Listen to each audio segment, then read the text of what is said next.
Bismillahirrahmanirrahim. Assalamualaikum warahmatullahi wabarakatuh. Innal hamdalillah nahmaduhu wa nasta'inuhu wa nastaghfiruh wa na'udzu billahi min syururi anfusina wa min sayyiati a'malina may yahdihillahu fala mudhillalah wa may yudlil fala hadiyalah. Asyhadu an la ilaha illallah wahdahu la syarikalah wa asyhadu anna Muhammadan abduhu wa rasuluh. Allahumma shalli wa sallim ala sayyidina Muhammadin wa ala alihi wa ashabihi ajma'in amma ba'du. Yang kami hormati dan kami muliakan hadratal muhtaramin wal mukarramin, Bapak Kepala SMP Islam Al-Azhar 29, Bapak Dedi Kurniawan, Sarjana Pendidikan. Bapak Kepala SMA Islam Al-Azhar 16, Bapak Titan Ajiana, Sarjana Pendidikan. Ketua dan pengurus Jamiah SMP Islam Al-Azhar 29, SMP Islam Al-Azhar 29, dan SMA Islam Al-Azhar 16. Bapak, Ibu, guru, dan tenaga kependidikan. Yang kami hormati dan kami muliakan orang tua dan wali murid kelas 9 yang berada di tempat masing-masing. Juga yang saya cintai dan saya banggakan anak-anak sekalian, murid kelas 9 SMP Islam Al-Azhar 29. Pada pagi hari ini mari kita awali dengan bersama-sama memanjatkan puji syukur kehadirat Allah Subhanahu wa taala. Kita bisa bertemu dalam keadaan sehat walafiat, tidak kurang suatu apapun. Sungguh ini nikmat Allah yang sangat besar, karena tanpa Allah berikan rahmat kepada kita, kita tidak bisa bertemu. Suasana kali ini masih dalam suasana pandemi, oleh karena itu tadi sudah disampaikan di mukadimah, mungkin ada sedikit rasa sedih karena kita tidak bisa bermuajahah secara langsung, tetapi harus berbantuan teknologi. Bapak, Ibu, Ayah, Bunda, dan anak-anak semuanya, Pak Rohani mengantarkan materi ini. Mohon maaf saya tidak mengenakan masker karena saya berada di studio pendidikan saya di Sekaran, jadi terpisah. Sementara Bapak Kepala Sekolah beserta Bapak Ibu Guru berada di satu lokasi, saya berada di lokasi terpisah. Tidak ada orang lain di ruangan saya, sehingga hanya ada saya saja di tempat saya menyiarkan program ini. Anak-anak yang saya cintai, Bapak Ibu yang saya hormati, tak lupa kita panjatkan puji syukur ya kehadirat Allah Ta'ala karena kita diberikan umur panjang, sehingga kita bisa ketemu dalam keadaan sehat ini dan akan mengantarkan putra-putri kita untuk segera menyelesaikan jenjang pendidikan SMP-nya. Salawat salam semoga tersanjung kepada baginda Nabi Muhammad Sallallahu Alaihi Wasallam, keluarga Rasulullah, dan para sahabat yang sunnah-sunnahnya kita ikuti. Yang dengan mengikuti sunnahnya, insya Allah kita sukses di dunia ini dan selamat di akhirat kelak.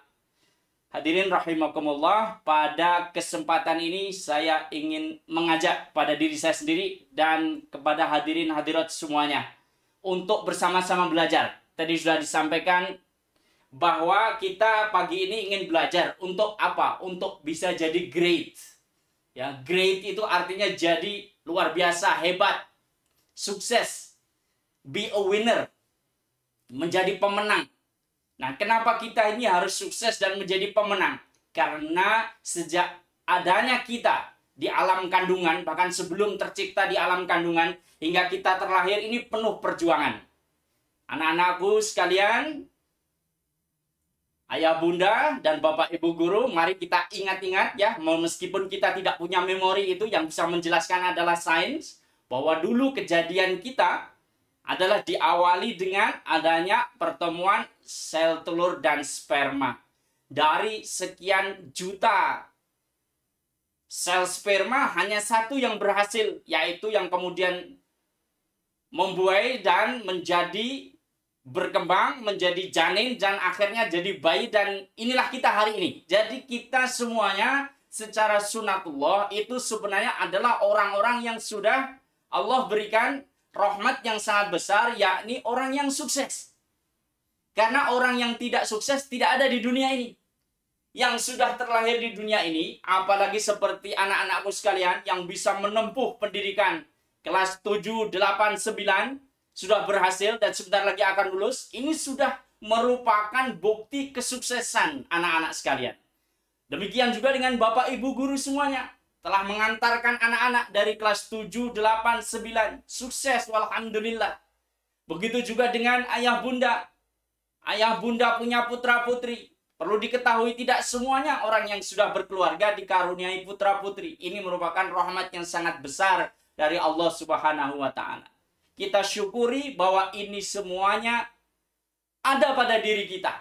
Jadi kita nomor satu, yang pertama harus kita camkan pada diri kita adalah kita ini orang yang sudah Allah takdirkan berhasil.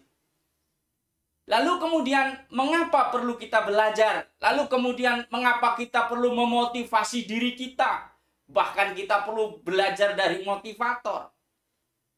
Karena dalam perkembangan ketika kita dalam situasi belajar di dunia ini, barangkali nanti mungkin ada gangguan, nanti mungkin ada sesuatu yang memecah konsentrasi kita, ada yang membelokkan perhatian kita, sehingga kita perlu untuk fokus dan belajar. Hari ini, anak-anak sekalian, hadirin wal hadirat, saya ajak untuk fokus belajar. Kita biasakan dalam keadaan belajar yang fokus. Awali dengan niat yang tulus untuk belajar. Bismillahirrahmanirrahim. Raditu billahi robba, wa bil islami dina, wa bi Muhammadin nabiyya wa rasula. Rabbi zidni ilma warzuqni fahma. Itulah doa yang kita panjatkan di awal majelis. Kita berdoa, Rabbi zidni ilma. Ya Allah, berikan kepada kami tambahan ilmu, warzuqni fahma, dan berikan kepada kami kepahaman.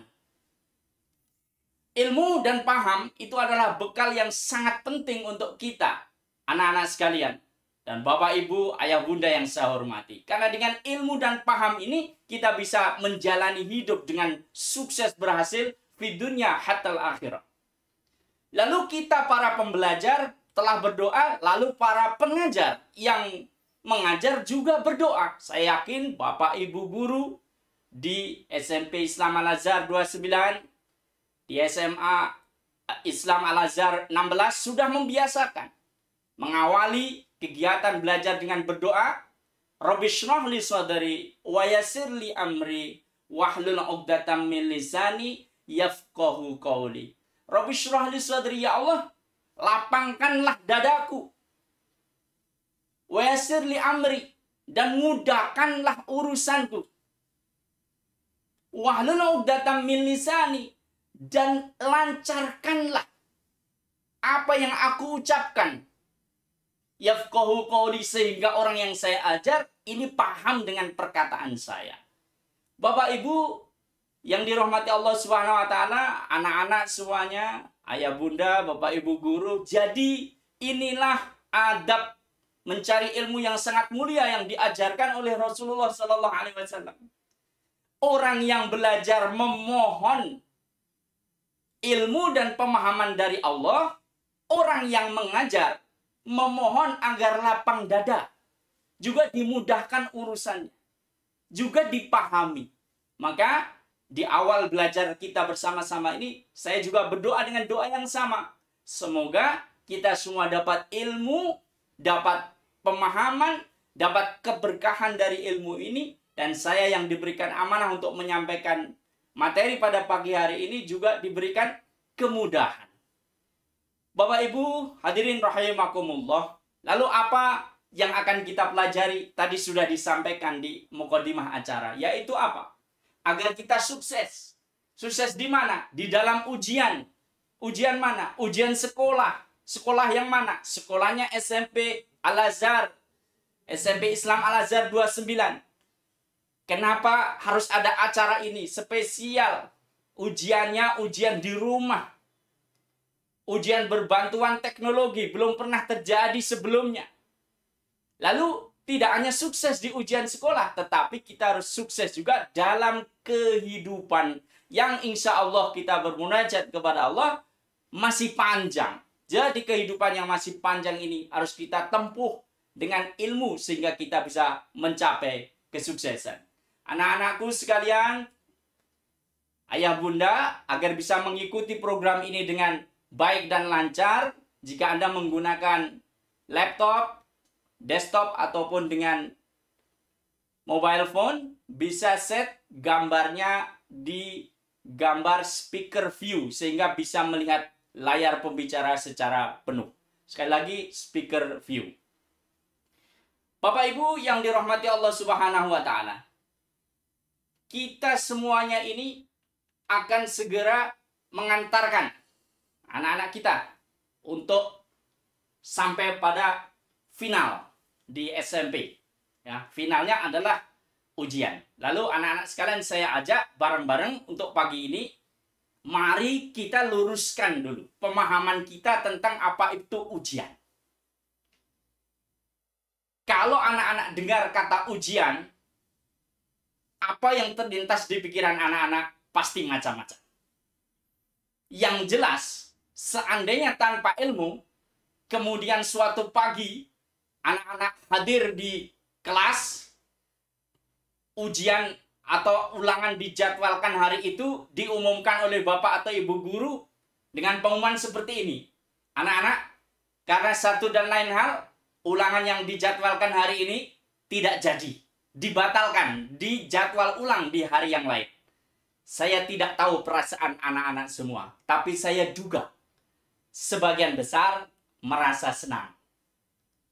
Kok saya tahu? Karena saya dulu pernah jadi anak sekolah. Loh, kenapa senang? Ujiannya ditunda.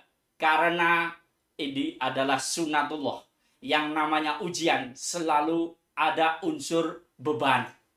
Yang namanya ujian selalu ada unsur tekanan.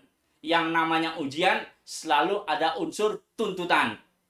Itu menimbulkan beban. Maka acara hari ini yang digagas oleh keluarga besar SMP Islam Al-Azhar 29 merupakan acara yang sangat baik. Inilah wujud dari sebuah sekolah yang visioner, menuntut, tidak hanya menuntut tetapi membekali anak-anak untuk bisa siap. Anak-anakku sekalian, ujian itu sejatinya adalah saatnya mengukir prestasi. Selama kita menjadi siswa, apalagi siswa di sekolah formal, di jenjang pendidikan formal, mau jenjang dasar, menengah, bahkan di jenjang perguruan tinggi sekalipun, S1, S2, S3, selama kita menjadi peserta didik, maka yang namanya ujian tidak pernah bisa dihindarkan. Mengapa? Karena melalui ujian itu derajat kita akan dinaikkan. Anak-anak yang selesai program pendidikan taman kanak-kanak mau masuk ke SD, mungkin ada ujiannya dulu, ujian masuk. Waktu di SD 6 tahun sebelum dinyatakan lulus dan diberi ijazah sekolah dasar, ujian lagi. Sekarang giliran tiba waktunya anak-anak sudah 3 tahun menimba ilmu di SMP, sebentar lagi anak-anak akan lulus dan akan merayakan kelulusan ini insya Allah, ya, pakai toga, lempar toga. Saya tidak tahu acaranya bagaimana kalau masih daring, tetapi untuk sampai ke situ harus melewati ujian terlebih dahulu. Jadi ujian tidak bisa dihindarkan. Yang kedua, tidak ada hal negatif tentang ujian. Justru ujian itu sesuatu yang positif. Mengapa? Karena ketika kita sampai pada saat ujian, itu saatnya kita unjuk kebolehan.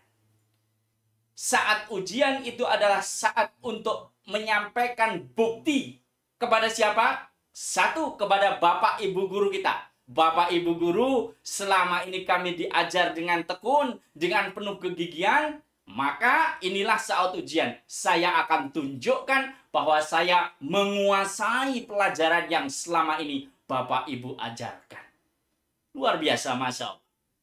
Lalu kepada orang tua kita, sama. Seringkali saya dengar, kalau saya sedang punya kesempatan bercakap-cakap dengan siswa, nak, kamu pengen apa? Kamu pengen jadi apa? Cita-citamu pengen jadi apa? Apalagi kalau perbincangannya agak intens. Apalagi kalau ada kesempatan yang baik berbicara tentang keluarga dan pengalamannya. Yang sering saya dengar adalah anak-anak yang baik menyampaikan, saya ingin membahagiakan orang tua saya. Nah, anak-anakku sekalian, kalau ingin membahagiakan orang tua, maka inilah saatnya. Kapan? Saat ujian. Bahagiakanlah orang tuamu. Caranya dengan sukses di dalam ujian. Inilah yang pertama yang akan kita perbincangkan. Bagaimana agar kita bisa sukses di dalam ujian besok. Anak-anak sekalian, apa yang harus disiapkan adalah kesehatan. Ini mutlak, ini penting, ini wajib. Wajibnya tidak hanya fardu kifayah, tapi fardu ain. Masing-masing anak harus sehat. Kenapa? Karena ujian selalu menuntut keadaan yang prima. Secara kognitif, secara pemikiran, harus siap untuk menjawab, mengerjakan soal-soal. Lalu secara apa? Secara afektif, perasaannya. Tidak boleh mudi, tidak boleh galau. Kalau anak-anak nanti galau, perasaannya tidak menentu, sedih, atau merasa kesepian, merasa kecewa, merasa marah, apapun namanya, emosi negatif, maka itu akan mengganggu. Karena itu bagian dari ketidaksehatan mental. Lalu secara psikomotor, anak-anak juga harus siap. Walaupun besok ujiannya dengan duduk tenang di rumah masing-masing, dengan bantuan teknologi informasi dan komunikasi, tetap anak-anak harus sehat. Bagaimana caranya? Pastikan anak-anak semuanya didukung oleh keluarga, mengikuti cara hidup yang sehat. Di belakang ini slide saya menunjukkan, ya, ada makanan, pastikan makanannya bergizi. Asupan makanan dan minuman yang bergizi ini sangat membantu. Minum yang cukup. Minum air putih yang cukup. Jangan minum minuman yang terlalu banyak ramuan-ramuannya. Maksudnya ramuan apa? Bukan air putih ya, macam-macam. Minuman macam-macam. Jadi, mengapa kita perlu minum banyak air putih? Karena air putih yang cukup itu akan menjadikan otak kita, ibaratnya mesin, itu terlumasi. Kalau kita dehidrasi, kurang air, maka kita akan sulit konsentrasi. Sehingga ada iklan sebuah produk minuman mineral itu menggambarkan ada orang yang sulit konsentrasi, kemudian dikasih minuman itu. Saya tidak sebut merek ya, silahkan ingat-ingat iklan apa itu. Kenapa? Karena dengan kita minum yang cukup, itu nanti yang terjadi adalah kita akan lebih mudah untuk konsentrasi. Yang kedua adalah olahraga yang cukup. Karena badan kita secara sunatullah Allah ciptakan itu untuk bergerak. Hari ini pun anak-anak dan Bapak Ibu sekalian saksikan di studio saya berdiri ini. Saya berdiri. Bapak Ibu boleh duduk. Khusus untuk jam ini, saya yang berdiri. Saya akan berdiri sampai acara ini selesai. Sampai bagian saya selesai.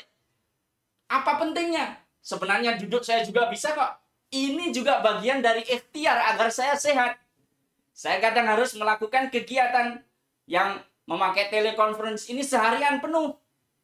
Kalau saya hanya duduk saja, maka akan nanti ada masalah kesehatan karena berlebihan duduknya. Oleh karena itu saya juga variasikan diri saya sambil berdiri. Nah, dengan berdiri ini insya Allah nanti akan lebih sehat. Saudara-saudara semuanya, adik-adik, anak-anak, Bapak Ibu, ayah bunda yang saya hormati. Lalu apalagi yang tentang kesehatan? Pola hidup. Di zaman sekarang ini, zaman teknologi. Zaman gadget. Bukan rahasia lagi. Seringkali anak-anak, tidak hanya anak-anak ya, bapak-bapaknya juga mungkin. Ibu-ibunya juga mungkin. Maaf-maaf, kurang bijak dalam menggunakan teknologi. Kurang bijaknya bagaimana? Waktu setelah Isya misalnya, dikala anak-anak sedang mencoba konsentrasi penuh, mestinya keluarga mendukung. Oh, anak sedang belajar. Maka bijaklah. Bagaimana caranya? Sebaiknya tidak kenceng-kenceng nonton TV-nya. Atau lebih bagus tidak usah nonton TV lah. Anak belajar. Bapaknya gimana? Bapak juga belajar. Ibunya gimana? Ibunya juga belajar. Itu lebih seru keluarga pembelajar. Ini keluarga Al-Azhar ya. Keluarga besar Al-Azhar pasti keluarga pembelajar. Kok bisa begitu? Iya. Dalam sebuah survei ditemukan. Apa? Ketika anak ditanya, apa kesulitanmu dalam belajar di rumah? Mencengangkan sekali karena anak mengatakan, saya setelah Isya mau belajar, tapi mama itu nonton sinetronnya kenceng banget. Kok bisa begitu ya?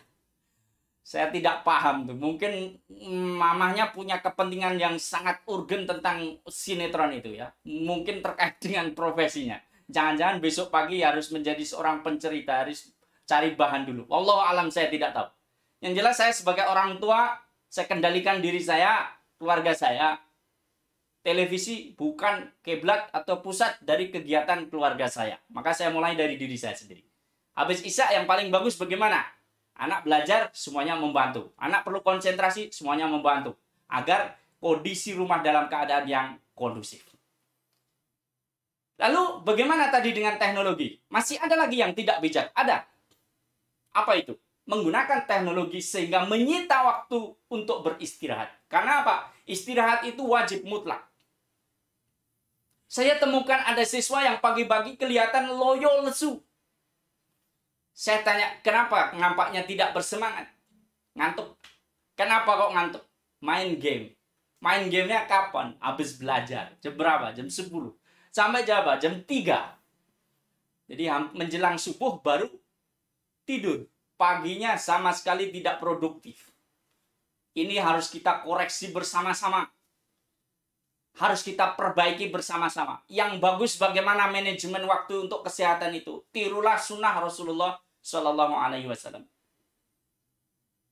Di dalam riwayat-riwayat kita temukan bahwa Rasul Shallallahu Alaihi Wasallam kebiasaan menggunakan waktunya yang terkait dengan istirahat adalah beliau tidur awal. Tidur awal itu artinya tidak sangat awal. Setelah Isya biasanya diriwayatkan beliau bercengkrama dengan keluarga, juga menjawab pertanyaan dari para sahabat.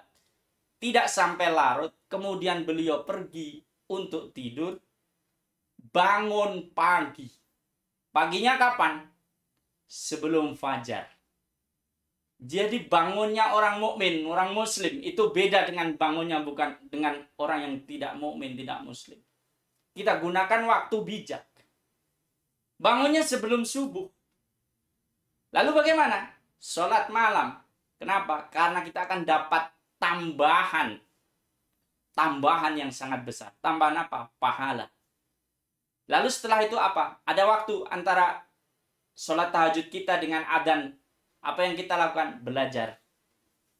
Itu the best time. Waktu terbaik. Golden time. Setelah subuh bagaimana? Baca Al-Quran. Perkuat hafalan Al-Quran kita. Belajar lagi. Habis subuh tidak tidur, Pak. Jangan. Habis subuh jangan tidur lagi. Kenapa? Sunnatullah badan kita diciptakan kalau habis subuh kita mestinya bergerak. Baik secara intelektual maupun secara badan. Kalau kembali ke tidur, nanti paginya akan terasa loyo lungkrah. Kesehatan, nomor 1, anak-anak sekalian. Lalu, yang berikutnya adalah skill dan strategi. Nah, ini nih. Tadi sudah disampaikan oleh Bapak Kepala Sekolah ya. Bapak Ibu Guru pastinya selama 3 tahun ini. 3 tahun full. Dan anak-anak juga semuanya mengikuti. Telah menyiapkan diri untuk mengikuti ujian ini dengan baik. Maka pastinya sudah ada materi yang tuntas. Apalagi pengayaan, apalagi pendalaman, apalagi tambahan pelajaran, apalagi macam-macam agar bisa tuntas. Hari ini adalah untuk memantapkan, bukan untuk mengisi materi pelajaran. Karena materi pelajaran sudah dilakukan 3 tahun yang lalu, ya, 3 tahun belakangan. Maaf. Jadi 3 tahun belakangan ini udah belajar sungguh-sungguh. Sekarang kita mantapkan. Skill. Kenapa disebut skill? Karena ujian itu ada skillnya. Ada tekniknya. Dan strategi. Ada strateginya. Kenapa? Kalau tanpa strategi yang baik, kadang-kadang orang yang nampaknya pandai pada waktu ujian nilainya tidak bagus. Kenapa? Karena strateginya kurang bagus. Oleh karena itu hari ini walaupun waktu kita cukup terbatas, kita belajar bagaimana strateginya agar dalam ujian ini kita berhasil dengan baik. Lalu strateginya bagaimana? Ini adalah salah satu contoh ya. Ini gambar di belakang saya ini, nanti bisa dilihat di layar dengan lebih jelas. Gambar ini adalah mind map ketika kita menyiapkan diri kita untuk belajar. Mari kita baca bersama-sama ya, pelan-pelan tidak apa-apa. Ini adalah mind map strategi belajar. Mind map adalah peta konsep. Ya, peta konsep bagaimana kita menyiapkan diri kita untuk belajar. Belajar untuk apa? Get ready for exams. Agar kita siap untuk mengikuti ujian. Yang cara bacanya, anak-anak sekalian, cara bacanya pastikan Anda lihat di layar. Pantengin ya, layarnya ya. Pastikan dan bisa baca. Ya, materinya dalam bahasa Inggris ya. Get ready for exams. Bagaimana caranya agar siap untuk ujian. Lalu kita lihat yang bahwa itu konsep ada cabang-cabangnya. Cabang yang pertama warnanya merah. Create a study countdown. Kurang lebih maksudnya adalah bahwa kita harus ngerti kapan ujiannya dan kita hitung mundur. Tadi udah disampaikan ujiannya akan mulai hari Senin. Maka ini sudah H- berapa? Sekarang udah Jumat, Sabtu, Ahad. H-3. Karena ujiannya sudah H-3, maka tidak ada lagi waktu untuk sendaguro, waktu untuk bermain-main yang tidak relevan. Sudah jelas countdown-nya H-3. Ini artinya anak-anak fokus. Keluarga juga semuanya harus mendukung. Create study countdown. Ini sudah H-3. Tidak ada lagi waktu untuk berhura-hura. Kalau mau hura-hura nanti setelah lulus. Maksudnya hura-hura di sini main-main yang tidak ada kaitannya dengan belajar. Cabang yang kedua warnanya biru. Cara membacanya ya, berlawanan dengan jarum jam, tidak sesuai arah jarum jam. Be strategic, strategi. Jadi strategi-strategi ini khas untuk satu pelajaran dengan pelajaran yang lain. Sudah dipelajari bersama Bapak Ibu Guru. Bagaimana cara menjawab soal, mengenali berbagai tipe soal, dan seterusnya. Sekarang cabang yang warna hijau. Break down the exam content. Ini sudah diajarkan juga oleh Bapak Ibu Guru. Bapak Ibu Guru biasanya mengajarkan ini dalam bentuk apa? SKL, standar kelulusan. Apalagi kisi-kisi soal. Jadi yang namanya ujian itu ada kisi-kisinya. Kita sebenarnya sudah diberitahu ujiannya itu akan tentang apa. Bukan soalnya yang dibocorkan, tetapi secara umum kerangka soalnya itu tentang apa. Itulah, maka break down the exam content. Selama 3 hari ini, anak-anak harus paham saya itu untuk pelajaran X itu harus menguasai apa. Jika tidak yakin, maka sebaiknya berkonsultasi dengan Bapak Ibu Guru. Dan saya berharap semoga dalam waktu 3 hari ini Bapak Ibu Guru juga masih berkenan dan berkesempatan untuk membantu anak-anak jika ada yang perlu dikonsultasikan dan ditanyakan. Ini sangat penting sekali. Lalu cabang yang warnanya biru, studying exam content. Jelas, materinya harus dipelajari. Cakupan materinya harus dipelajari. Dibuat mind map. Ya, ringkasan dengan gambar begini ini sangat membantu. Ya, meringkas dengan cara menggambar. Itu untuk mengkilas balik pemahaman kita. Mengerjakan soal, ya tentu saja. Kemudian melakukan mind mapping, ini sangat bermanfaat. Kemudian cabang yang berikutnya, anak-anak sekalian dan Bapak Ibu semuanya, look after your mind and body. Harus diperhatikan apanya? Badan kita dan pikiran kita. Karena ini terkait. Sehat tidaknya kita akan sangat berpengaruh pada kesuksesan kita saat belajar. Lalu, cabang yang terakhir yang warnanya kuning tua, ini yang paling penting, yang tadi saya sampaikan, stressless. Jadi harus memanage perasaan tertekan alias stres. Stres ini bisa menjadi gangguan yang serius. Anak-anak sekalian, ayah bunda dan Bapak Ibu Guru, benar kalau hari ini kita adakan acara ini untuk relaksasi secara spiritual. Jadi kita harus rileks. Jangan 3 hari menjelang ujian, kemudian anak-anak melakukan camp, yang camp itu mengharuskan anak-anak tidak tidur. Nah, pada waktu ujian nanti anak-anak bisa kolaps. Sekali lagi, jadi waktu untuk menjelang ujian itu, yang 3 tahun sudah kita lalui, itu adalah untuk mengakumulasi materi dan penguasaan, revisi, dan seterusnya. Kemudian menjelang ujian ini kita mantapkan strateginya, dan secara psikologis kita mantapkan. Ya, you have to tell yourself that you are okay. Ya, kita ini baik-baik saja. Apapun yang terjadi nanti terjadilah, tapi tetap belajar. Ini adalah strategi ujian kita ini, anak-anak sekalian. Lalu yang berikutnya, anak-anak sekalian, tadi saya sudah sampaikan, hindari stres. Nih, gambar yang kita lihat ini, kalau kita lihat bersama-sama nih, nah ini, orang stres ini rupanya kayak begini nih. Ya. Ini yang gambar sebelah kiri atas nih. Wah, ini stres berat. Kenapa? Karena merasa pelajarannya tidak selesai dikuasai. Yang kanan ini, karena waktunya tidur, masih belajar, akhirnya tertidur ya di buku. Jadi bukunya malah kena noda-noda orang tidur ini. Nah, ini yang bawah sama juga, pusing. Sejatinya tidak perlu stres seperti itu.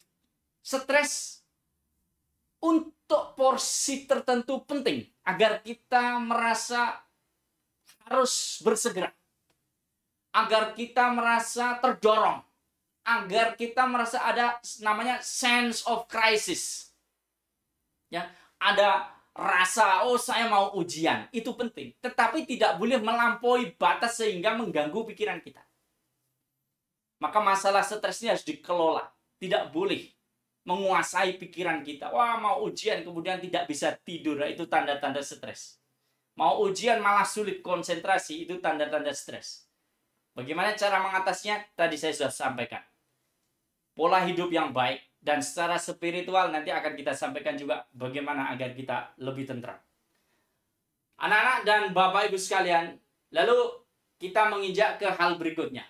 Ini penting sekali ya, tentang sukses di dalam kehidupan. Tadi sudah disampaikan di Mukadimah ya. Jadi kita ini tidak cukup sukses di dalam ujian, tapi sukses di dalam kehidupan.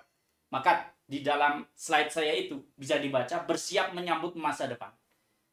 Bersiap menyambut masa depan. Your life, your choice.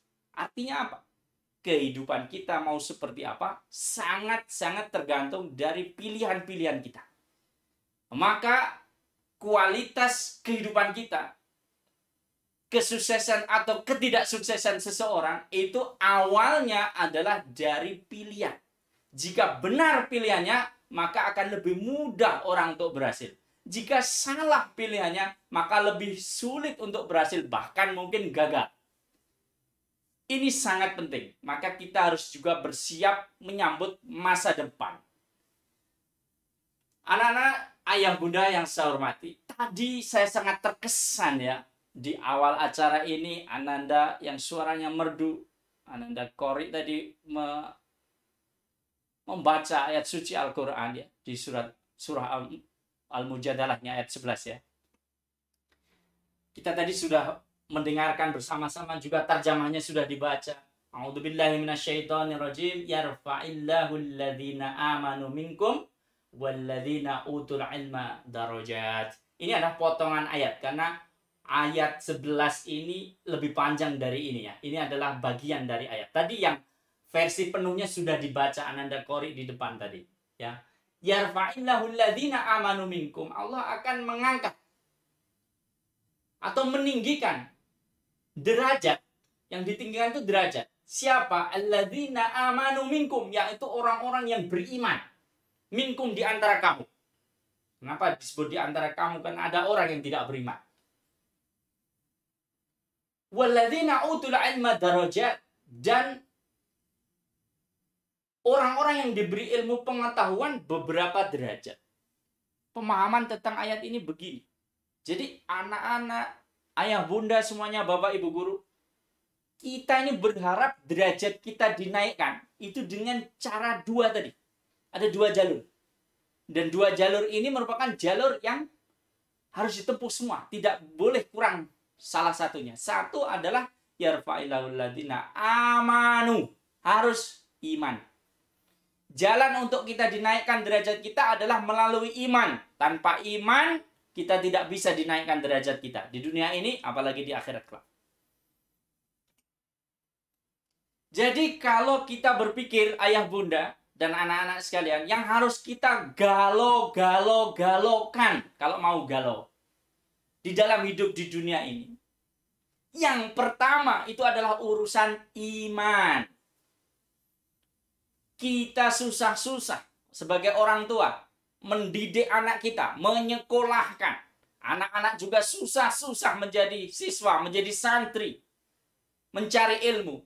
Itu sebenarnya untuk apa? Yang paling penting, yang paling esensial, yang pertama adalah untuk menumbuhkan, mengokohkan, dan mempertahankan iman. Karena tanpa iman ini tidak bisa dinaikkan derajat kita di dunia ini, apalagi di akhirat kelak.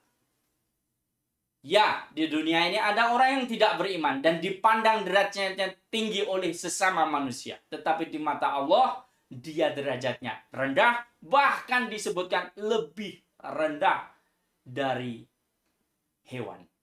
Balhum adol. Tetapi dengan iman, Allah sebutkan, Allah janjikan, yarfa'illahu alladziina amanu. Akan diangkat derajatnya. Jadi masalah iman. Kalau bapak ibu, orang tua murid berpikir, anak saya besok lulus SMP, lalu mau melanjutkan ke SMA, SMA mana ya yang bagus? Kunci jawabannya ada di ayat ini. Yaitu sekolah yang kalau bapak ibu kirim putra-putri bapak ibu di sekolah itu, selama menjalani pendidikan dan sampai lulus, imannya tambah kuat dan tambah kokoh. Itulah sekolah yang benar dalam versi kita sebagai seorang mukmin. Saya juga wali murid. Anak saya kebetulan juga sama. Usia 3 SMP. Nanti akan naik ke jenjang SMA. Hanya saja anak saya sudah memilih pendidikan yang satu atap, sehingga level SMP ke level SMA-nya langsung, tidak perlu putus dalam satu atap. Nah, saya mau memberikan share perasaan saya ya, sebagai ini saya bicara dengan ayah bunda ya. Apa sih yang perlu kita khawatirkan? Tadi saya sudah mengatakan, waktu saya mau memasukkan anak saya ke lembaga pendidikan, maka yang saya galaukan adalah kalau anak saya ini saya sekolahkan di sekolah ini, imannya tambah baik atau tidak. Lalu kita tahunya dari mana? Dari program sekolahnya tentu saja. Dan sebelum program tentu identitas sekolahnya. Maka tidak pantas kalau seorang orang tua mukmin kemudian dia acuh tak acuh. Anak saya mau sekolah di mana terserahlah. Yang penting dia senang. Yes, kalau anak Anda sekolah di tempat yang dia senang lebih bagus. Tapi cek dulu, benarkah program sekolahnya akan membantu putra-putri bapak ibu untuk punya kualitas iman yang lebih baik. Itu nomor satu. Karena tanpanya kita tidak bisa naik derajat kita di dunia ini, apalagi di akhirat kelak. Lalu anak-anak sekalian dan ayah bunda, walladzina amanu walladzina utul ilma darajat, ya. Dan yang punya ilmu itu akan diangkat beberapa derajat. Ada seorang tokoh yang mengatakan education is the leverage of social quality. Jadi pendidikan itu adalah daya ungkit dari mutu hidup. Saya paham bahwa bapak ibu di sini, ayah bunda sudah punya kualitas hidup yang baik. Anak-anak kita mestinya punya kualitas hidup yang sama baiknya atau jauh lebih baik. Caranya melalui ilmu. Maka nanti akan kita lihat apa saja yang anak-anak harus kuasai di abad 21 ini. Karena saya menduga kalau orang-orang tua dengan anak-anak itu pasti ada namanya generation gap atau gap generasi. Saya dulu belajar dengan bagaimana anak saya sekarang belajar itu berbeda. Anak saya belajar dengan cara yang tidak 100% sama dengan bagaimana saya dulu belajar. Kenapa? Karena anak saya akan menghadapi tantangan yang berbeda dengan tantangan yang saya terima. Kuncinya tadi, patokannya tadi, sekolahnya akan memperkokoh iman atau tidak. Pak, bagaimana kalau sekolahnya saya menduga akan memperkuat keilmuannya, tapi urusan iman bukan urusan sekolah itu. Saya bilang, Anda sedang melakukan perjudian dengan anak Anda, dan anak Anda jadikan sebagai apa namanya? Saya tidak tahu. Harta yang digunakan untuk perjudian itu, ya, yang bisa hilang. Jadi, Anda memperjudikan anak Anda. Saya bilang sebagai sesama orang tua, jangan lakukan itu. Anak adalah karunia dari Allah Subhanahu wa taala, dititipkan kepada kita. Lahir sebagai mukmin. Kullu mauludin yuladu 'alal fitrah. Setiap bayi terlahir, anak terlahir di dunia ini, yuladu 'alal fitrah. Lahir ini fitrah. Fitrah itu suci. Suci itu mukmin. Fa'abawahu yuhawidanuhu ayunassironuhu ayumajjisanuhu. Lalu bapak ibunya lah yang membikinnya menjadi Yahudi, Nasrani, atau Majusi. Itu artinya apa? Anak mau jadi seperti apa? Sangat tergantung dari orang tuanya. Maka urusan iman ini jangan sekali-kali kita melakukan perjudian. Sekolahkan anak kita di sekolah yang jelas identitasnya, memperkokoh iman kita sebagai seorang mukmin, dan punya kapabilitas untuk mengembangkan keilmuan. Tentang ilmu ini sangat penting. Hadis Rasulullah SAW yang diriwayatkan oleh Imam Muslim, ini hadis yang sangat populer ya di kalangan para pembelajar, kalangan para santri. Bahkan kalau di Jogja ini ada masjid besar tuh Kauman itu ya, ada ukir-ukirannya, yang ukirannya itu salah satu ukirannya itu kayak kulit salak itu. Oleh seorang ahli ternyata dijelaskan kenapa kok seperti salak itu, karena melambangkan apa yang diajarkan dalam hadis ini, salak. Waman salaka tariqan, gitu ya, barang siapa yang menempuh jalan yaltamisu fihi ilman, untuk mencari ilmu. Jadi siapa yang menempuh jalan artinya itu berikhtiar, apalagi sampai keluar kampung, keluar negeri tadi disampaikannya di mukadimah. Bagaimana kita sampai kuliahnya harus sampai ke luar negeri karena mencari ilmu. Man salaka tariqan yaltamisu bihi ilman. Yang untuk tujuan mencari ilmu, apa yang akan kita dapat? Sahalallahu lahu bihi tariqan ilal jannah. Maka Allah akan mudahkan baginya jalan menuju surga. Ayah bunda dan anak-anakku sekalian, jadi urusan ilmu ini tidak main-main. Urusan ilmu ini urusan jalan surga. Kalau kita ini menempuh suatu usaha mencari ilmu, dalam hal ini menempuh pendidikan dengan penuh keikhlasan, dengan niat tulus yang lurus, maka Allah akan mudahkan, tidak main-main, jalan kita menuju ke surga. Ayah bunda, bapak ibu guru, dan anak-anak sekalian, ini yang tadi saya bicarakan. Tulisannya agak kecil-kecil, tidak apa-apa ya, saya bacakan pelan-pelan karena waktunya cukup.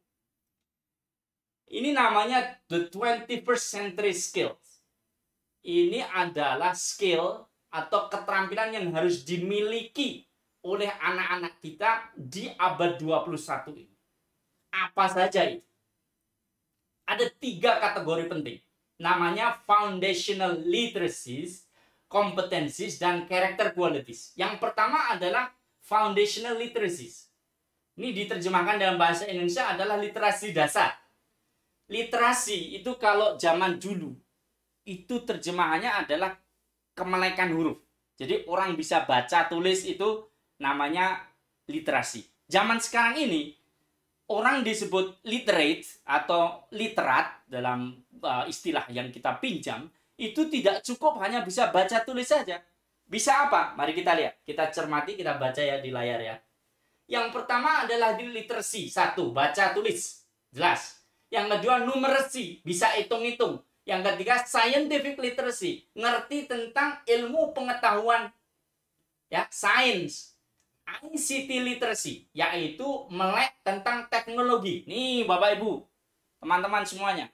Di era abad 21 ini, tidak bisa dihindarkan, kita harus mengenal teknologi.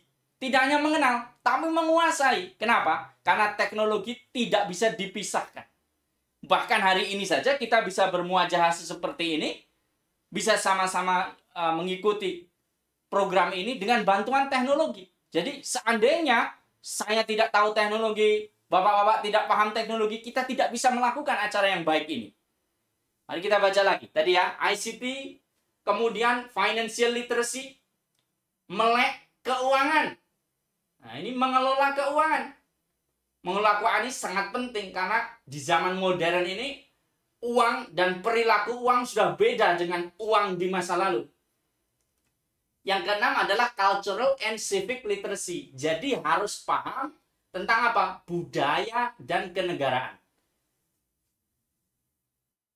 Untuk bisa hidup baik di abad 21 ini, orang harus tahu hal-hal itu, dasar-dasar itu, termasuk budaya. Budaya kita sebagai bangsa Indonesia. Negara kita, sistem pemerintahan kita, sistem politik kita, ideologi kita, hankam kita harus ngerti. Kalau kita baca di koran sebuah berita, maka kita tidak langsung menjadikan itu sebagai pedoman. Tetapi kita harus merujuk kepada rujukan aslinya. Bagaimana tentang ideologi, tentang politik, tentang sosial, tentang budaya, tentang pertahanan keamanan. Ini juga literasi. Sekarang kita bahas yang coklat muda yang tengah. Itu tentang kompetensi. Ya. How student approach complex challenges. Jadi di abad 21 ini banyak sekali tantangan yang bersifat kompleks. Maka ada istilahnya 4C, ya 4C yang harus dikuasai anak-anak. Ini juga perhatian untuk lembaga pendidikan. Lembaga pendidikan harus nyangoni siswanya ini. Apa itu? Nomor 7, critical thinking and problem solving. Critical thinking and problem solving, yaitu berpikiran kritis dan memecahkan masalah. Di abad 21 ini kita tidak cukup hanya menerima dan menerima, tapi harus kritis. Tadi saya menyampaikan, contohnya kalau kita baca koran, di zaman tahun 70-an, 80, kalau kita mau tahu fakta sebuah peristiwa itu bagaimana, kita baca koran. Dan kita meyakini, oh ini faktanya seperti dari koran. Waktu itu koran tidak begitu banyak, TV tidak begitu banyak. Sekarang koran tak terhitung, yang versi online, yang versi cetak juga masih ada. TV banyak sekali, media sosial tak terhitung. Lalu ada banjir dan bombardemen dari informasi. Maka kalau kita tidak punya skill yang namanya critical thinking, maka kita akan bingung. Tidak tahu mana yang sahih, mana yang tidak sahih, mana yang benar, tidak benar. Ini problem solving. Bagaimana dengan problem solving? Memecahkan masalah. Selalu ada masalah-masalah baru. Di abad 21 ini ada banyak masalah yang dulunya tidak ada. Sekarang ada masalah. Kurangnya bahan baku, minyak semakin mahal, bahan baku berkurang. Kemudian adanya arus informasi antar bangsa yang tidak mengenal batas. Budaya yang kalau dulu namanya filter budaya, sulit sekali sekarang melakukan filter karena informasi ada di genggaman tangan setiap anak-anak. Ini abad 21. Bapak Ibu sekalian, ayah bunda dan anak-anak, yang ke-8 creativity, harus kreatif. Alhamdulillah, Masya Allah tadi SMP Islam Al-Azhar ya menyampaikan performance tadi ya, ada bakat menyanyi, ada bakat tilawah, itu juga perlu diasah. Kreativitas seni itu juga perlu diasah. 9, communication, harus bisa berkomunikasi. Hari ini saya bicara bahasa Indonesia. Nanti suatu saat saya ketemu orang-orang di kampung yang berbahasa daerah, saya harus bisa berbahasa daerah. Dan di lain kesempatan saya menyampaikan presentasi dalam bahasa internasional dan bahasa Inggris. Anak-anak juga bersiap untuk belajar itu. Sekolah yang baik membekali sekolahnya, membekali anak-anaknya untuk mampu berkomunikasi dalam segala macam strata. Yang ke-10, collaboration. Collaboration ini bahasa Indonesianya kolaborasi. Kalau dulu itu kita sering mendengar kompetisi. Ya, memenangkan kompetisi global, itu sering sekali kita dengar. Sekarang ini yang lebih sering kita dengar adalah kolaborasi. Kenapa disebut kolaborasi? Karena sekarang ini orang harus bekerja satu sama lain. Jadi sekarang ini sangat umum satu sekolah dengan sekolah lain bekerja bersama-sama. Satu perguruan tinggi bekerja bersama perguruan tinggi lain. Satu institusi bekerja dengan institusi lain. Itu namanya kolaborasi. Acara ini juga kolaborasi. Saya secara institusi bukan bagian dari sekolah Al-Azhar. Tapi sekolah Al-Azhar berkolaborasi dengan saya. Mengapa kok saya mau? Karena saya tahu ada manfaat besar, yaitu untuk membantu siswa kita paham dengan apa yang harus dipelajari di abad 21 ini salah satunya. Maka ada kolaborasi. Kolaborasi ini akan mempercepat kemajuan. Di abad 21, sekarang kita lihat yang biru paling kanan, character qualities. Jadi sikap, sifat, dan karakter yang harus dimiliki anak di abad 21. Ini yang nomor 11. Curiosity. Curiosity itu semangat ingin tahu. Ya, rasa ingin tahu. 12, inisiatif. Inisiatif adalah inisiatif. Bahasa Indonesianya inisiatif. Yaitu adanya ide-ide untuk berkreasi. Tidak nunggu perintah. Nomor 13. Persistent atau great. Apa itu? Yaitu keuletan. 14. Adaptability. Keluasan. Harus bisa menyesuaikan dengan keadaan. 15. Leadership. Apa itu leadership? Kepemimpinan. 16. Social and cultural awareness. Yaitu kepedulian sosial dan kultural. Ayah bunda yang sedang bersiap-siap menyeleksi sekolah mana yang saya akan tuju setelah anak saya lulus SMP, boleh pakai slide ini sebagai panduan. Tanyakan kepada Pak Kepala sekolahnya, ada enggak program yang mendukung 21st century skills ini? Kalau ada, berarti bagus. Ada dan dilaksanakan betul dengan baik, sangat bagus. Kalau tidak ada, maka itu merupakan pertimbangan. Mengapa? Karena abad 21 ini berbeda dengan masa lampau. Ya, dulu saya waktu belajar semasa SMP belum ada teknologi seperti sekarang ini. Sekarang teknologi begitu majunya. Internet of Things. Apa-apa pakai internet. Kalau dulu saya ditanya apa cita-citanya, maka jawaban dari siswa itu biasanya adalah dokter, insinyur, tentara, polisi. Tapi sekarang ada siswa saya yang saya tanya, apa cita-citanya? Saya pengen menjadi seorang YouTuber sukses. Saya pengen menjadi seorang influencer yang bagus. Apa YouTuber? Apa influencer? Muncul beberapa tahun belakangan setelah ada masalnya teknologi informasi dan komunikasi. Dulu orang kaya kemana-mana bawa uang. Dompetnya tebal. Sekarang justru orang kaya kemana-mana tidak bawa uang. Karena kita sudah punya e-money. Uangnya udah ditaruh di langit. Ya, tinggal kemana-mana bawa kartu saja. Bahkan tidak perlu kartu sekarang. Barcode yang ada di handphone kita. Jadi handphone kita ini berfungsi sebagai toko, sebagai mall, bahkan sebagai bank. Kita mau melakukan transaksi perbankan, cukup dengan menggunakan handphone kita. Bapak, Ibu, dan anak-anak sekalian. Itu gambaran. Di abad 21 ini begitu banyak yang harus dikuasai yang merupakan kulminasi dari perkembangan revolusi industri, namanya Industrial Revolution 4.0 ya, 4.0. Keadaannya seperti ini. Beda dengan di zaman saya menjadi siswa SMP. Beda juga dengan ketika ayah bunda menjadi siswa SMP. Anak-anak dan ayah bunda, lalu saya mau menyampaikan ada 3 faktor kunci untuk kejayaan masa depan. Faktor kunci ini mari kita pegang erat. yang kokoh. Yang pertama adalah iman. Tadi saya sudah menyampaikan. Masalah iman ini bukan masalah yang boleh diremehkan. Masalah iman ini masalah serius. Jadi keimanan ini menjadi sangat penting. Karena dengan keimanan itulah akan menuju kepada roda yang kedua itu, yang warna merah, amal soleh. Jadi ada iman, amal soleh, kemudian yang roda ketiga, yang warnanya kuning, itu 21st century skills. Jadi ini kombinasi 3 pilar yang sangat kokoh. Jika kita tempuh ketiga-tiganya, maka insya Allah hidup kita mudah, sukses. Di dunia ini enak, di akhirat kelak insya Allah kita dimuliakan. Tidak boleh kurang satu-satunya. Salah satunya ya, keimanan kita, kemudian amal soleh kita.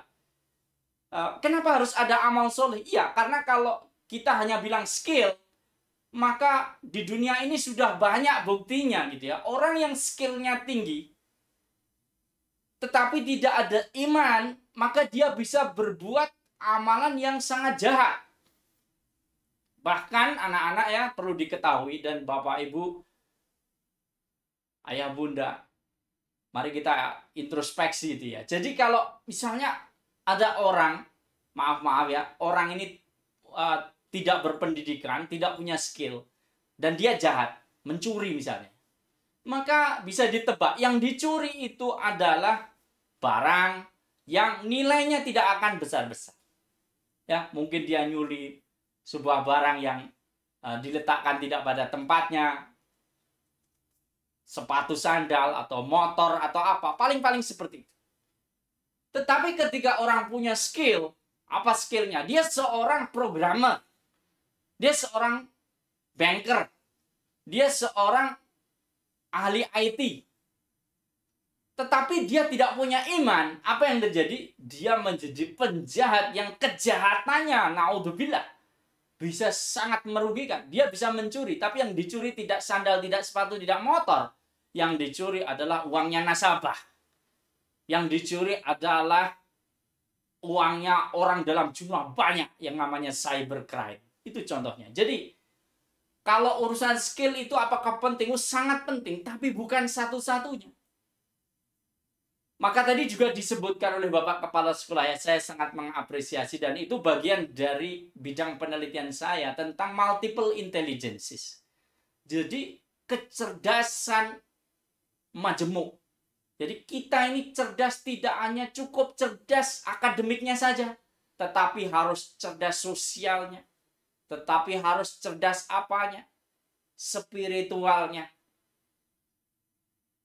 Karena kalau kita tidak cerdas secara sosial, mungkin kita akan menemui kesulitan. Apalagi kalau secara spiritual kita tidak percaya kalau kita diawasi oleh Yang Maha Kuasa, oleh Allah Subhanahu wa Ta'ala. Dulu di Amerika pernah kejadian ya, ada penembakan itu ya, di mana ada seorang yang menembak orang dalam jumlah banyak, orang-orang tidak bersalah. Yang mengejutkan adalah ketika peristiwa pilu itu sudah berlalu, kemudian pelakunya diproses secara hukum, diketahui dia adalah orang yang di sekolah itu merupakan bintang kelas, orang yang paling pandai. Lalu kalau begini kita jadi terbangun, oh iya, penting sekali untuk adanya iman dan amal soleh ini. Jadi akhlak. Nah, akhlak ini satu paket dengan amalan soleh itu. Amalan soleh itu muaranya kepada keimanan. Anak-anakku, ayah bunda dan bapak ibu guru yang saya hormati, yang berikutnya kita akan ujian nih. Ya, dan tadi udah disebutkan ujian sekolahnya kali ini spesial. Karena di rumah. Pakai bantuan teknologi informasi dan komunikasi. Saya sudah meyakini bahwa anak-anak sudah diberikan panduan bagaimana cara melaksanakan ujian itu dengan baik. Modal yang paling besar tadi sudah saya sampaikan, skill, strategi plus 1, yaitu kejujuran. Ya, kalau kita lihat ini komputernya seperti itu, atasnya ada kameranya. Ketika anak-anak mengerjakan, maka yang bisa dilihat oleh para pengawas ujian dari sekretariat ujian sekolah adalah apa yang anak-anak lakukan di depan kamera. Sementara di luar kamera sudah di luar jangkauan para pengawas. Tapi ingat, Allah Subhanahu wa taala Maha melihat. Maka anak-anak dan ayah bunda, teguhkan, kokohkan iman dan amal soleh kita. Ujian sekolah dari rumah ini kita akan lakukan secara jujur. Setuju semuanya? Katakan setuju. Mengapa harus jujur? Karena inilah bekal kesuksesan yang sesungguhnya. Lalu kalau tidak jujur bagaimana? Kalau tidak jujur, maka akan terjadi blunder seumur hidup. Jika pelakunya adalah siswa, maka dia menodai kredibilitas dirinya. Apalagi kalau pelakunya adalah kerjasama antara siswa dan orang tua siswa, maka terjadi transfer cara berpikir dan cara bertindak yang tidak benar. Saya meyakini insya Allah keluarga besar Al-Azhar semuanya jujur.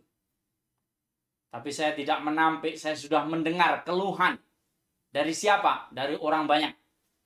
Contohnya misalnya, keluhan bahwa ada kekhawatiran.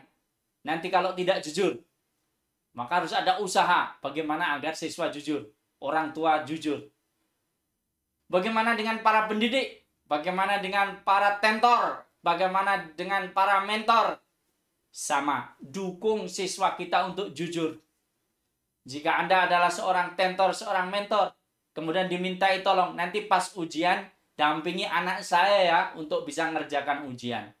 Sampaikan dengan sopan dan halus, mohon maaf, khusus hari ujian itu, saya tidak bisa membantu, karena itu adalah hak dan kewajiban prerogatif, wajib ainnya siswa. Tidak boleh ada yang ikut campur di dalam ujian itu.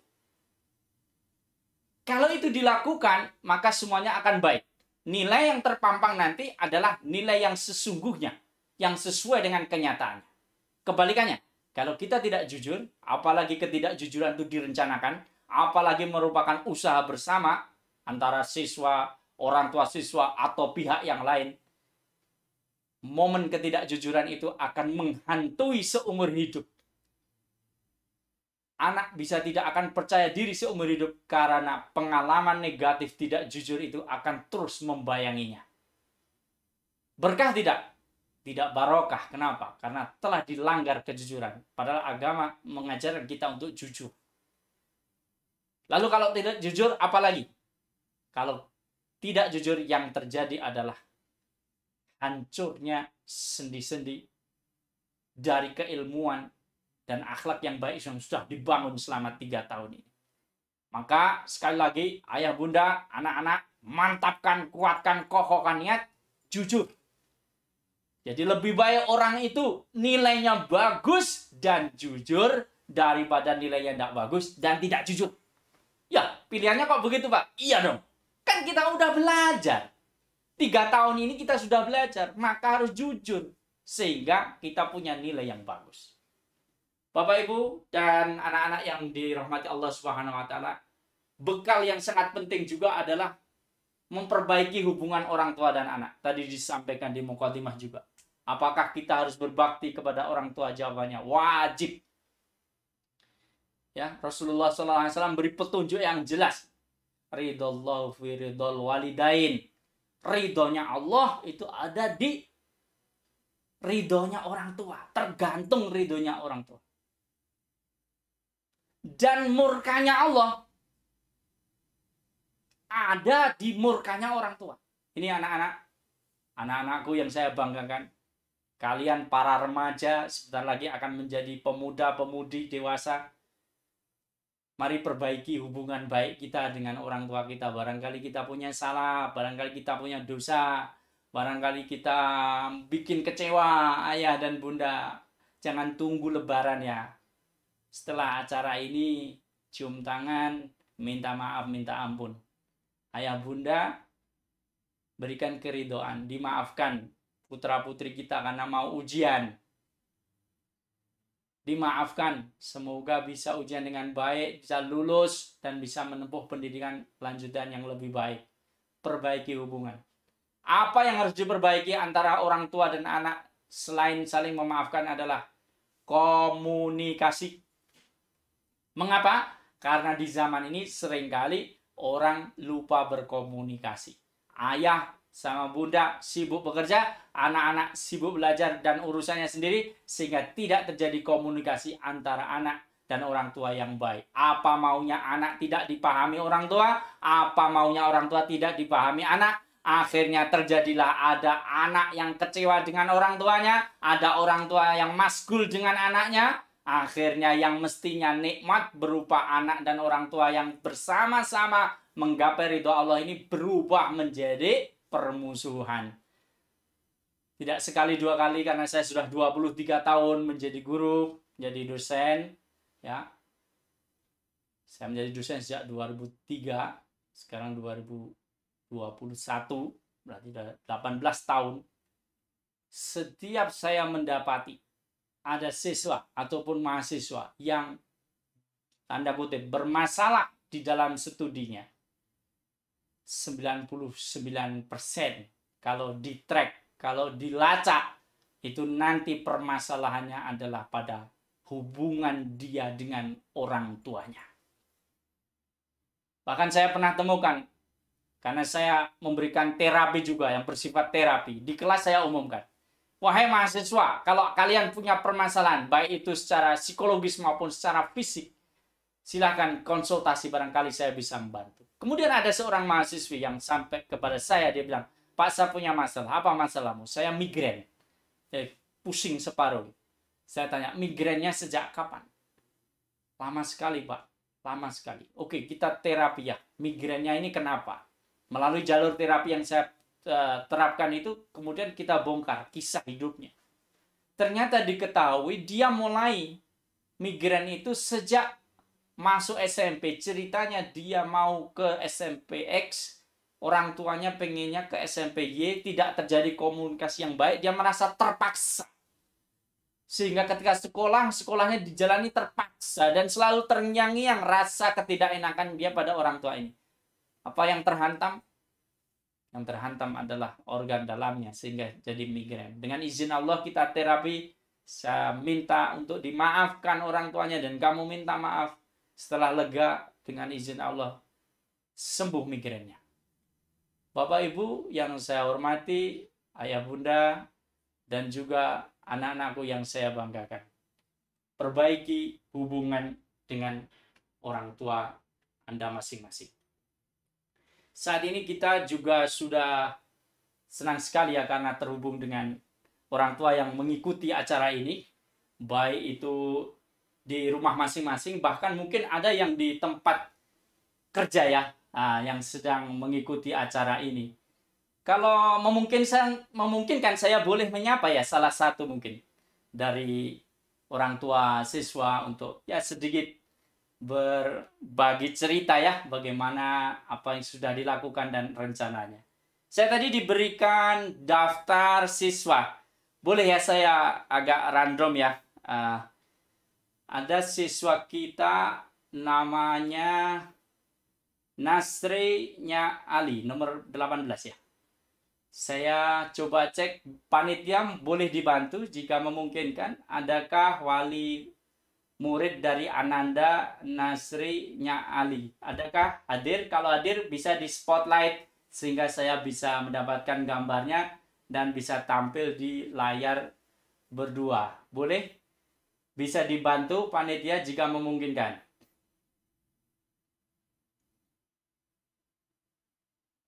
Saya tunggu beberapa saat. Ini mama dari Ananda Nazri ada di sekolah karena merupakan pengurus jamiah, jadi akan berinteraksi langsung. Oh boleh. Di studio. Oh boleh. Alhamdulillah, terima kasih. Baik. Kalau mau berinteraksi langsung, alhamdulillah ya. Alhamdulillah. Baik. Ya ini interaksi biar kita juga bisa saling sapa ya. Bisa saling sapa untuk paham juga bagaimana rencana atau apa yang sudah dilakukan. Saya panggil ya Mama. Assalamualaikum. Waalaikumsalam warahmatullahi wabarakatuh. Mikrofonnya bisa dibantu panitia? Udah. Waalaikumsalam warahmatullahi wabarakatuh. Terima kasih kita bisa tersambung. Ini Mama, saya ingin tanya ya, ini karena kebetulan ya. Kan saya juga orang tua gitu ya. Ini dengan mamahnya Nasri ya. Ini sudah mau lulus. Saya mau tanya perasaannya bagaimana ini? Ananda bentar lagi mau ujian, kemudian mau mau lulus, kemudian mau menempuh pendidikan yang lebih tinggi. Saya pengen berbagi simpati ya. Bagaimana yang dirasakan Mama? Ya, bismillahirrahmanirrahim. Saya memang merasakan ada perbedaan untuk kelulusan anak saya yang ketiga ini, Nazri, karena situasi pandemi. Jadi saya juga bingung untuk mendampingi pada saat ujian ataupun melihat kesiapan anak saya, karena kan ketika daring itu yang komunikasi hanya Nazri. Jadi kadang saya ketika mau ujian hanya dari jarak jauh, apakah anak saya itu bisa nggak sih jawab ujian ini. Nah ketika nanti besok ini untuk tanggal 19, saya juga masih belum paham sistem ujiannya itu apakah harus saya dampingi apakah saya harus seperti UMPTN tahun lalu tuh harus ada kamera depan, kamera belakang. Jadi saya juga belum paham. Jadi masih diangan-angan sih Pak, ini ujian tanggal 19 itu seperti apa? Karena ini kan yang pertama kali dilaksanakan dan tidak sepenuhnya pakai nilai rapot kayaknya Ibu ya. Jadi nilainya dari ujian yang besok tanggal 19 ini. Jadi ya masih belum paham 100% gitu deh Pak. Baik, Mama ya. Selama proses pembelajaran sendiri kemarin, apakah jalannya proses pembelajaran yang merupakan pembelajaran daring, Mama sendiri terlibat untuk pendampingan Ananda Nasri? Kalau pada saat ujian itu anak saya ngerjain sendiri. Tapi kalau pada saat mengerjakan tugas di malam hari itu baru bertanya gitu. Cuman dia karena alhamdulillahnya ini ada kakak-kakaknya di rumah yang tidak di asrama, jadi anak saya itu dibantu oleh kakak-kakaknya. Jadi makanya saya lepas pengawasan. Jadi kakak-kakaknya yang bantu kayak buat mapping ya, Bu, tugas mapping segala macam tuh malam dikerjain. Cuman saya tadi biasanya kan anak saya ini tipenya apa Pak kalau hanya mendengar ya, jadi ya, auditori audio. Ya, Nah, auditori. jadi biasanya kan saya dari SD, SMP, SD itu kelas 6 saya membacakan gitu. Jadi kalau ini dia sepertinya sudah berubah. Jadi sudah paham dari audio ketika daring kayaknya. Jadi gitu. Jadi itulah kelebihannya di situ. Kalau dulu kan masih harus saya ulang kembali hari ini. Nah, kalau yang saat ini dia sudah bisa. Cuman tadi ketika saat ujian, biasanya kan saya ada tanya jawab. Nah, ini enggak. Jadi dia udah ready, kamu udah siap? Iya, bisa insya Allah gitu. Selalu begitu jawabnya. Tapi alhamdulillah sih nilainya bagus, alhamdulillah. Alhamdulillah, nanti Ananda Nazri juga semoga sukses dalam ujiannya. Ngomong-ngomong, Amin, untuk lanjutannya setelah SMP, Mama udah ada pemikiran belum? Kalau saya sudah memilih SMA Al-Azhar. SMA Al-Azhar? Ya. Sudah memutuskan atau sudah daftar ya? Saya sudah komunikasi dengan anak saya. Biasanya kedua anak saya itu boarding school di Insan Cendekia dua-duanya. Nah, ketika anak yang ini Nazri saya tawarkan akan ke tempat kakaknya atau mau masuk negeri atau kembali lagi di Al-Azhar gitu. Terus anak saya memutuskan saya inginnya di SMA Al-Azhar. Jadi ya saya langsung mengikuti pilihan dari Nazri. Ngomong-ngomong, tapi ini Mama dukung beneran ya? Apa? Dukung apa Pak? Ke SMA Al-Azharnya ya? Insya Allah 100% Pak. Baik, mungkin bagi kita yang masih mikir nih mau ke SMA Al-Azhar, Mama sendiri apa yang bisa disampaikan? Kenapa sih kok mantep gitu ke SMA Al-Azhar? Apa yang menjadi alasan atau kemantapannya letaknya di mana? Kemantapannya ya tadi di SMP kan anak saya semua dari SD, yang nomor 1 dan nomor 2 itu kakaknya dari TK, SD, SMP Al-Azhar. Nah ketika SMA mereka keluar dari Al-Azhar kan karena dulu karena kami dulu ingin anak saya itu bisa mandiri di boarding, dan terus ada program khusus untuk hafalan Qurannya di SMA. Ya, Dan alhamdulillah SMP Al-Azhar ini kan ada program hafalan Qurannya dari kelas 1 sampai dari kelas 7 sampai 9, dan anak saya juga masuk dalam kelas tahfiz itu. Dan ternyata SMA Al-Azhar juga punya program lanjutan. Jadi ya saya alhamdulillah, jadi kan saya juga lebih mantap lagi bisa masukkan ke SMA Al-Azhar dengan melanjutkan program kelas tahfidznya itu. Masya Allah, tabarakallah, berkah untuk Amin, Mama amin, dan amin. Asri dan keluarga semuanya. Terima kasih Mama udah berbagi pengalaman dan kemantapan hatinya. Terima kasih, terima kasih. Ini karena Bu Moderator udah berdiri, biar berdiri di situ ya, biar bantu kita ya. Ada enggak Pak Kepala Sekolah SMA hadir enggak ya? Kepala Sekolah SMA hadir, boleh kita sedikit cakap-cakap nih. Ustadz, silahkan Ustadz. Ini tadi kalau mamanya Nazri udah mantep ya SMA Al-Azhar. Tapi kalau ada teman lagi yang mau daftar, jangan-jangan udah penuh. Boleh informasinya Ustadz? Mikrofonnya silahkan. Baik, terima kasih Pak Rohani. Bisa mendengar suara saya, Pak? Baik, suaranya sangat jernih. Alhamdulillah. Terima kasih Pak Rohani dan Bapak Ibu guru di SMP Al-Azhar, keluarga lama saya Pak Rohani. Alhamdulillah. Kemarin 3 tahun yang lalu saya masih ingat ayah bunda yang ada di sini tentunya dulu menitipkan kepada saya Pak Rohani. Iya. Tapi kenyataan alhamdulillah kenyataannya di tahun ini kami tidak bisa melepas anak-anak kelas 9 dan harus dipindahkan ke SMA. Iya. Jadi saya pertama sampaikan mohon maaf dan mudah-mudahan saya teriring doa dari SMA untuk seluruh anak-anakku semuanya. Mudah-mudahan untuk yang kelas 9 ini dapat mengikuti ujian tentunya dengan baik, lancar, jujur, dan hasilnya insya Allah lulus 100% dengan hasil yang memuaskan. Amin, amin. Yang mungkin yang bisa kami sampaikan Pak Rohani, betul yang mungkin pesan-pesan kami adalah yang disampaikan Pak Rohani betul juga bahwa salah satu kunci sukses ujian itu merubah mindset ya. Yang awalnya ujian itu sebagai sesuatu yang horor, kita rubah nih ujian itu jadi panggung ya, panggung untuk anak-anak menunjukkan bakat, menunjukkan kemampuannya. Ini pasti beda, rasanya akan pasti beda dibanding ujian itu sebagai momok. Dengan kita merubah mindset ujian itu sebagai panggung, insya Allah nanti anak-anak akan jauh lebih enjoy. Yang penting enjoy melaksanakan ujian, insya Allah nanti sukses. Kemudian yang selanjutnya, Pak Rani memang betul yang disampaikan, memilih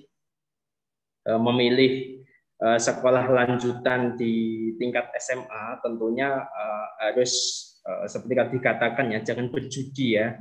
Itu memang betul sekali ya. Karena semakin dewasa anak itu secara perbandingannya berarti perjudiannya juga semakin besar. Di tingkat SMA apalagi itu jauh kita sebagai orang tua tentunya akan sedikit terkurangi ya wewenang kita untuk menentukan sekolah untuk anak, karena anak-anak pasti akan punya pilihan sendiri, tetapi orang tua harus benar-benar ya memberikan sugesti, memberikan pendapat, saran ke anak-anak terutama untuk memilih sekolah yang tadi betul disampaikan. Yang pertama memang harus yang dicari agamanya dulu. Ini anak-anak sudah sekolah di Al-Azhar, ada yang sudah 9 tahun dari TK sampai SMP, ada yang dari SD atau bahkan dari SMP. Saya kira awal mula mengapa bersekolah di Al-Azhar tentunya agama yang nomor satu. Oleh karena itu tentunya kelihatannya kok rugi kalau tidak dilanjutkan begitu Pak Rohani ke SMA. Iya. Betul. Itu saya kira karena ujung tombaknya Al-Azhar itu seperti bendera itu berkibarnya di SMA insya Allah. Iya. Tentunya memilih yang pertama adalah agamanya dulu. Ini alhamdulillah insya Allah di SMA kita punya 3 program agama yang sesuai visi, Pak. Sesuai visi utamanya kita taruh visi agama itu di paling awal, yaitu iman, ketakwaan, dan akhlakul karimah atau adab. Jadi dari visi itu programnya berbentuk apa? Programnya itu berbentuk yang pertama pemantauan ibadah. Jadi anak-anak SMA ini karena sudah wajib ya, jadi ada pemantauan dari sekolah. Yang kedua yaitu program tahsin dan tahfidz. Nah, bagi anak-anak yang dari SMP, yang kemarin sudah dari kelas tahfidz, insya Allah akan lanjut juga nih program tahfidznya di SMA. Dan juga kami perhatikan tahsinnya, karena memang ada anak-anak yang memang non dari Al-Azhar ya, yang mungkin membaca Al-Quran pun juga dari nol. Kemudian yang terakhir yaitu program pemantapan adab, Pak. Nah, ini yang sedang kita gelorakan karena memang ini kebutuhan sesuai yang disampaikan tadi untuk kebutuhan abad 21 yaitu karakter. Tapi dalam Islam kita kenal dengan adab. Jadi insya Allah program adab ini akan kami tata betul. Kami punya program namanya 18 adab dalam belajar. Kita tentu tahu ya, harus adab dulu sebelum ilmu. Ini yang mungkin yang program-program unggulan terkait dengan agama. Terkait tentang akademik ini beda sekali dengan di SMP. Memang kita tidak bisa memilih lembaga belajar di tingkat SMA itu yang mengesampingkan akademik. Karena saya rasa pasti orang tua semua setuju bahwa ketika anak nanti di SMA pasti ujungnya adalah ke perguruan tinggi atau ke universitas. Tentunya kita tidak boleh mengesampingkan sekolah-sekolah yang punya program akademik yang baik. Nah, kami insya Allah kita punya 2 program unggulan, yaitu kita sudah digital learning, kemudian juga kita ada program persiapan masuk ke perguruan tinggi negeri. Ini kita mulai program ini dari kelas 10, Pak. Sehingga nanti dari kelas 10 kita harapkan anak-anak sudah punya pandangan dan punya waktu yang cukup untuk mempersiapkan kemana mereka nanti akan melanjutkan ke universitas yang diinginkan. Yang terakhir tentunya ada aksesoris-aksesorisnya, yaitu kebutuhan untuk wawasan global. Kami ada program yaitu English Practice Program yang nanti akan kita berikan skill yang lebih, sehingga nanti lulusannya SMA Islam Al-Azhar itu imannya kuat, ketakwaannya mantap, adabnya mulia, tetapi juga akademiknya baik, nanti akhirnya bisa kuliah di PTN yang favorit sesuai dengan bakat minatnya, dan yang terakhir punya skill tambahan yaitu bisa komunikasi dengan bahasa Inggris. Tentunya itu kelihatannya Pak Rohani secara global di SMA Islam Al-Azhar. Matur nuwun. Terima kasih Bapak Kepala Sekolah SMA Islam Al-Azhar 16. Bu Moderator, adakah yang perlu berinteraksi lagi? Bu Moderator, dipersilakan. Iya Bapak, terima kasih banyak Pak Detan. Sampun berkenan memberikan banyak informasi kepada Mama Papa di sana. Dan luar biasa ya anak-anak, materi dan ilmu yang diberikan oleh Bapak Rohani. Saya membayangkan andai waktu saya sekolah mendapatkan motivasi seperti ini gitu, pasti waktu itu tidak akan rasa ketakutan karena ujian gitu. Dan artinya anak-anak ini sangat beruntung loh dapat motivasi semangat supaya ujian besok siap secara fisik maupun semuanya gitu ya Bapak. Ya, ini Bapak kami buka untuk penanya. Mungkin dibatasi ya, karena waktunya sudah semakin mepet. Kita siap-siap untuk sholat Jumat. Oh iya. Dipersilakan. Tapi kalau masih ada yang mau interaksi, dipersilakan. Oh iya. Kita batasi paling banyak 30 penanya saja nggih Bapak nggih. Ya, cepet-cepet tapi ya. Oh iya, siap. Ini sudah ada yang bertanya melalui chat. Silakan. Ya, bisa dibantu? Boleh dibacakan, silakan. Oh iya. Ini ada pertanyaan dari Ibunda Derajat. Dipersilakan. Pertanyaannya? Pertanyaannya adalah bagaimana supaya anak dapat manajemen waktu dengan baik? Terima kasih Bunda yang saya hormati. Anak kalau di rumah masalah waktu ini memang betul harus di manage. Ya, anak itu tidak seperti orang dewasa. Orang dewasa sudah orientasinya mantap. Jam berapa harus apa, jam berapa harus apa, jam berapa harus apa. Apalagi orang-orang tua yang sibuk, itu cara manage waktunya pasti ketat. Anak-anak beda lagi. Maka saya sangat menyarankan ketika nanti naik ke SMA, moga-moga bisa sekolah di SMA yang bagus ya. SMA yang bagus tuh SMA Al-Azhar 16 ya. SMA Islam Al-Azhar 16. Silakan. Nanti naik SMA, bagaimana agar manajemen waktunya yang baik? Harus ada keteladanan dan kesepakatan. Kalau sekolahnya tuh boarding school lebih gampang, karena sekolahnya yang bikinkan jadwal untuk anak. Tapi kalau di rumah, sekolah biasa, datang pulang, maka orang tuanya harus betul-betul berkorban untuk membersamai anak. Bangunnya jam berapa, setelah itu harus apa, tengah hari harus apa, pulang sekolah jam berapa, harus apa, buatlah jadwal, dikawal, diberi apresiasi bila dijalankan dengan baik, jika kurang baik diingatkan, dan bersama-sama dipecahkan kalau ada masalah. Jangan biarkan anak untuk menjalani hidup layaknya aliran sungai. Tidak betul. Yang betul adalah ada time management. Keteladanan, kebersamaan, pengawalan. Manajemen waktu untuk anak adalah orkestrasi keluarga yang sakinah, mawaddah, warohmah. Jangan dilepas anak-anak. Lupa kan sudah SMA. Oh iya, SMA sih badannya, tapi dalamnya kan remaja ya. Ya, perlu tetap dikawal. Kalau besok, insya Allah pandemi sudah berlalu. Ya, kemudian anak berangkat sekolah, yang paling baik adalah yang mengantarkan orang tua.